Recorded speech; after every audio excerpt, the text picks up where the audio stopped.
Composed ആയിട്ട് ഇത്ര കാമറായിട്ട് എങ്ങനെ ഇരിക്കാൻ പറ്റുന്നു സർ? വളരെ പ്ലസന്റ് ആയിട്ട്. അല്ല, അത് സ്വാഭാവികമായിട്ടിരിക്കുന്നതാണല്ലോ. നിങ്ങൾ എന്തെങ്കിലും പ്രശ്നം ഉണ്ടാക്കിയാലേ ഞാൻ കാമല്ലാതാവണം.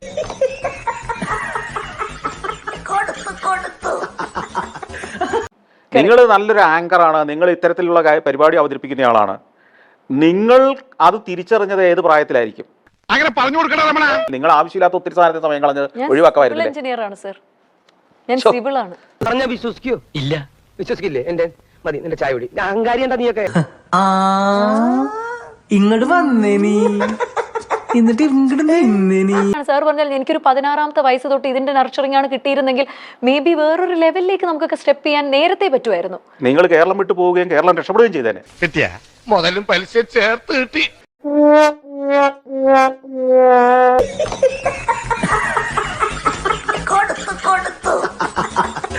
ആ സാർ, എന്ത് ചെയ്യാം, കേരളത്തിന് നമ്മളെ വേണമെന്ന് തോന്നുന്നു സാർ. അതാണ് പിടിച്ചു നിർത്തുന്നത് ഞങ്ങളെ. തളരരുത് രാമൻകുട്ടി, തളരരുത്. ഫ്രം അവർ സബ്സ്ക്രൈബേഴ്സ് ലിസ്റ്റിൽ നിന്ന് ഞങ്ങൾ സോർട്ട് ഔട്ട് ചെയ്ത ക്വസ്റ്റ്യൻസ് ആണ്. ഇതിൽ ആദ്യത്തെ ചോദ്യം, പ്രേക്ഷകർ ഇതൊക്കെ നേരാന്ന് വിശ്വസിക്കുമോ? എന്നെ കൊല്ലാതിരിക്കാൻ പറ്റുമോ?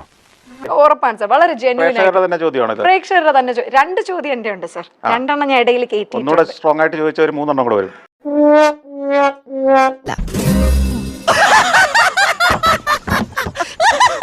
ഒന്നും നടക്കില്ല കേട്ടോ. ഈ പറഞ്ഞ മാതിരി ഇത്രയും ലോകം കണ്ട ആളുടെ മുന്നിലൊന്നും നമ്മൾ ഈ ഇട്ടാവട്ടത്ത് കിടന്ന് പയറ്റിയിട്ടൊന്നും ഒരു രക്ഷയില്ല, പിടിച്ചു നിൽക്കാൻ പറ്റില്ല.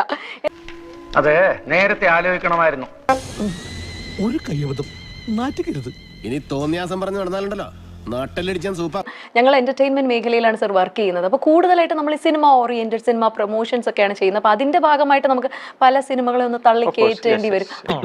അത് ശരി, ആ വേല ഞങ്ങളോട് വേണ്ട മോനെ. ഈ പരിപാടിയുടെ ഏക ഗുണം എന്താ അറിയോ? പൊതുവെ കേൾക്കാത്ത ഒരു പുകഴത്തിൽ കുറെ നേരം എനിക്ക് കേൾക്കാൻ പറ്റുന്നു എന്നുള്ളതാണ്. ഞാനങ്ങോട്ട് ഇല്ലാണ്ടായിപ്പോനെ. സാറിനോട് ഈ പറഞ്ഞില്ലേ, ഭയങ്കര രസമായിട്ട് സാർ എന്നോട് ഉത്തരം പറയും. സർ, പ്ലാൻ ഇതൊക്കെയാണോ രസം? രസമൊക്കെ കിടക്കുന്നേ ഉള്ളൂ. നല്ല ചോദ്യം വരട്ടെ. ഇല്ല, ചോദിച്ചു വാങ്ങിച്ചു.